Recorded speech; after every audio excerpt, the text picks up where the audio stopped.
Hi, Fion. Welcome to the Chill Mambo Show. Would you like to begin by sharing with our audience what you do? Yeah, so basically I'm a baby wearing educator. I'm a registered nurse as well. I do rentals and sales of baby carriers and also at the same time strollers, travel cord and etc. And I teach new parents about baby wearing. Okay, so how long have you been in business? About 8 years in total. Yeah. So would you say, what got you started in this business and what was the biggest sort of like transformation that you've seen in your business? So basically starting with my third kid, when she was a newborn, I kind of like identified some gaps in the marketplace whereby people are just struggling with the options that they have, or they are just clueless about what to choose for their baby wearing gear. Then I kind of like opt for rental in terms of getting a few pieces and let people try it out and let them understand that, oh, actually trying out for a week or two before you really invest in one is actually a good option. Then you can kind of like invest in the one that you really want to use for long.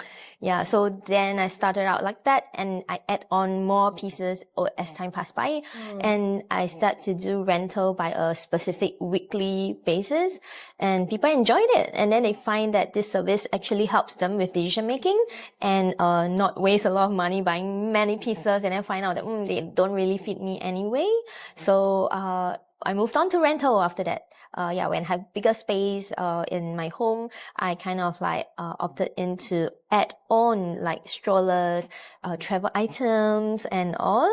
Yeah, so all this actually helped to kind of like boost and expand my business as time goes by. Awesome. I mean, it's quite a unique business, right? I mean, it's not like you don't just walk around and see, another baby carrier rental business or consultation business. Yeah. So how did that idea come about? I mean, you say you recognized that gap and you decided to go into it, but was there any hesitation? Was there any doubts at the start? And how did you overcome that? Sure. So basically, I didn't really wanted it to be a business in the first place. I really wanted to help, fellow mummies, and I didn't, start off by doing it to be a registered business. So, I do it for free. Yeah, I kind of like, try out with neighbors, try out with friends, and then give professional advice in a way or two. And people kind of like spread the good news. And And there's this free service. yeah. So the audience group became larger and larger, and everyone wants a part of my time. So then my husband suggested like, hey, it's time you kind of like, register yourself as a business and start charging people for it. It's like you don't have much time to spare for everyone, and those who really value you will come and pay for it. And then I kind of like, okay, let's try. So we registered a business and started off with only rental. Teaching is still free. And thereafter, teaching starts to have a little bit of value charge. And I kind of like move on to raise up my costs and things like that to ensure that certain group of audience group are filtered away and kind of like, sort of stuff. So it was quite an experience throughout the 8 years, and can say like I'm enjoying it lah.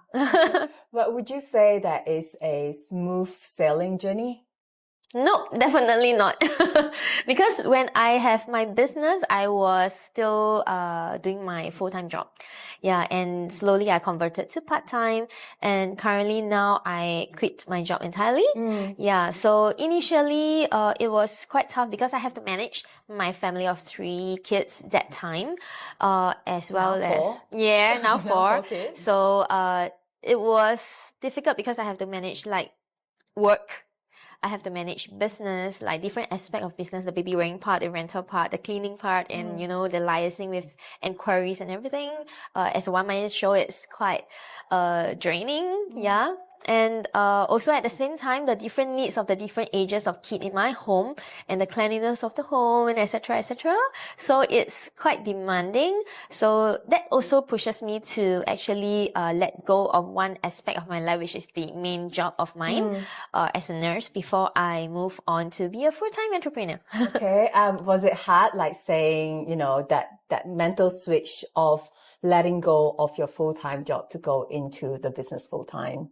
I did struggle because it was my passion anyway. Like both sides was my passion. The nursing job is like easier to let go because it's a 15 years of sweat and tears already, and I thought like if I spend time and energy into another aspect of my life, it's a good so-called mid-life switch and also a good example to my kids, as in so that I can have flexibility at the same time to care for the family when I need. I can choose when to work, when not to work, rather than a fixed time frame. So what advice would you give others who are currently having a full-time job and also have a business that's kind of like growing? Should they quit the job? So it depends on whether they are first brave enough, second confident enough, and whether they really have the desire to hang on no matter what.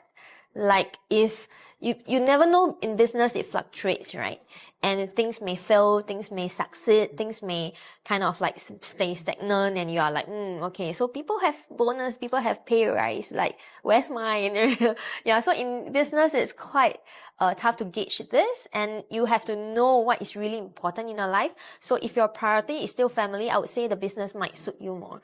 But if let's say you have of course you have a good boss, you have flexible working hours, flexible working space and all that, then working, if it's good for you, then you kind of like can manage both. Then you kind of time when is your exact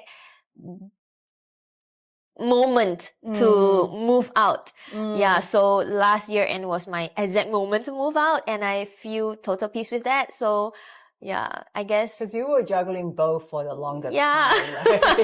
It's like finally, Michelle, finally. Yeah. So it's like so you mean like maybe as the longer they go by, when the switch is to come, they would know. It's they like, will. Oh, like it's time. Correct. It's time. It's time. So you felt that. Right. Yeah. I did struggle, right? You know, I did struggle like, I really want to let go, but it's like, but I still love my job, things like that. Yeah. So there will be a time whereby I know like I need to let go, and I want to let go of which part of it. Would you say it's like more like a practical, now that the business is generating enough money sort of decision, or it was more like a mindset switch that you are like, now I think or it's never? mindset. Yeah. Yeah, I think it's mindset. So, of course, financial part plays a part, but if let's say you already have probably half of your current income, I would say it's a good jump, because you will gain time and freedom in other aspects, and you can use that to generate more income for your business, right? Yeah. Yeah. So, if you dare to jump, your income also will jump for you. Yeah. So what do you think like was the biggest lesson that you've learned being in business? Good question. I would say it expanded a whole lot of me to think and multitask, and at the same time, learning how to step out and just be brave. Yeah. When you are at your lowest, what helped?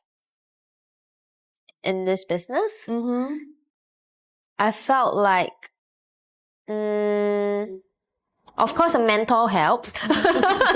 And of course, I would say that if let's say... How can a mentor help?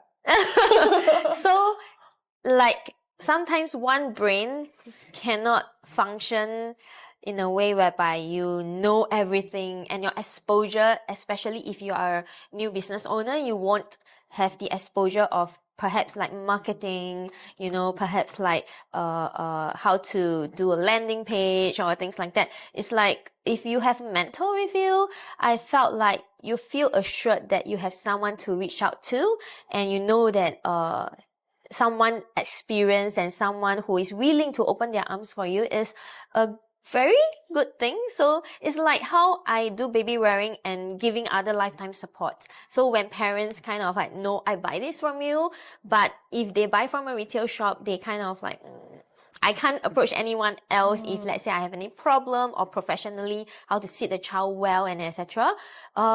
if buying from us, they can like know that, oh, anytime I can text Fion, anytime I can send her photos, videos and stuff like that, and I can be assured that I'm doing it right, or if I'm doing it wrong, I can be advised on how to do it better, right? So it felt like that. It's like having a mentor felt like this when, if let's say I have any problems, I know, oh, I can ask Michelle. If I have any like hurdles, I can say like, oh, okay, maybe she has a solution. Like if I have some questions or queries or even uncertainties, she can assure me, hey, this is the right way to go, or maybe that you can consider other ways. Yeah, so I thought like it can be another brain to help me with my business being a one-man show. Right. Yeah. And so for others maybe thinking, okay, so I need to get a mentor. How do you choose your mentor? Yeah, so for me, I choose someone whom I feel comfortable, of course, to be open to. Of course, when I speak to her, like you, I can feel like you are really open to embraces any thoughts that I have, not like reject, like, oh no, this is absolutely not right, or things like that. Why are you thinking this way, Yeah, but then you will actually involve me in the process of guiding me to what is supposed to be or what might be better. But that's after you work with me, you found out that, right? But so before, how I choose. How do you decide who to? Have you worked with other mentors as well? No, but then in between, I did have another mentor to actually test it out. So in the end, I'm not comfortable and I felt like the value. So basically why I come back to you again and again is because I felt like you can give me the value that just nice match my needs.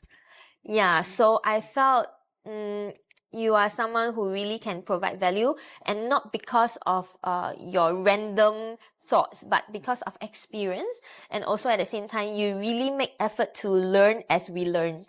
Yeah, so when we have certain questions, you won't say like, oh, I don't know about this, and then you will say, I'll find out for you, and then perhaps just throw in some resources and stuff which we can actually direct towards that path to find our answer anyway. Yeah, so you won't throw us alone, and I felt like quite comforted in that. Oh, thank you. Thanks for the feedback. I'll take that on. Okay. Yeah. Like no one really give me feedback, so it's good to hear that. Okay. So yeah, sometimes I don't know everything, right? So I mean, I always believe that whoever I'm coaching, they know their business the best. I may know, human behavior, marketing, I may know that, but at the end of the day, you know your customers the best. And my role is just to guide you to make the best choice for your business, not to tell you what to do with your business. What do you think is the one thing you wish you know now that you didn't know before? Maybe like the mindset. I was quite entrenched. You remember? I was super entrenched in the mindset whereby, oh, I am afraid I have not enough if I just hop onto business full time and etc. I keep delaying and procrastinating, but I have a better life now. So it's like, I wish I know this like earlier and jump into it earlier. Yeah, you did tell me that it is good to move on when I'm ready, but somehow I keep like holding myself back when I'm not ready. Yeah, but somehow, of course, like I said, when you're ready, you kind of like, it's time. But I wish I have this, I know it's time much earlier. Yeah. Right. I mean, like on hindsight, we always, I wish I knew this. I wish I did this earlier, right? So, okay. So maybe let's look into the future. How would you like to grow your business? How do you see your business in 5 years? 5 years. So I see my business not only serving new parents, but also experienced parents. And we also look into collaborations with multiple businesses to ensure that we give a holistic kind of service to our parenting clients. And also at the same time, looking into abroad, like nearby countries, like Philippines or Indonesia or something like that. Yeah, so as to provide the similar service when people travel out and they don't want to bring the rented item with them, would rather, okay, I'll book here, but I'll pick it up from there, that kind of thing. Yeah, so I'm looking at expanding my business that way. I love that. Yeah, that's a good idea, right? Awesome. So I wish that for you. And I definitely believe that you can do that. I'm That's so great. excited to see that growth with you. So finally, please tell our audience where they can find more about you. Oh, okay. So you can Google search my company. I have a website called BB Curious Rental SG. So www.bbcuriousrentalsg.com, and you can kind of like find all the details right there. If you are unsure, Instagram works too. All right. Thank you. Thank you, Thank you, Fionn. Michelle. Thank you for coming on this interview.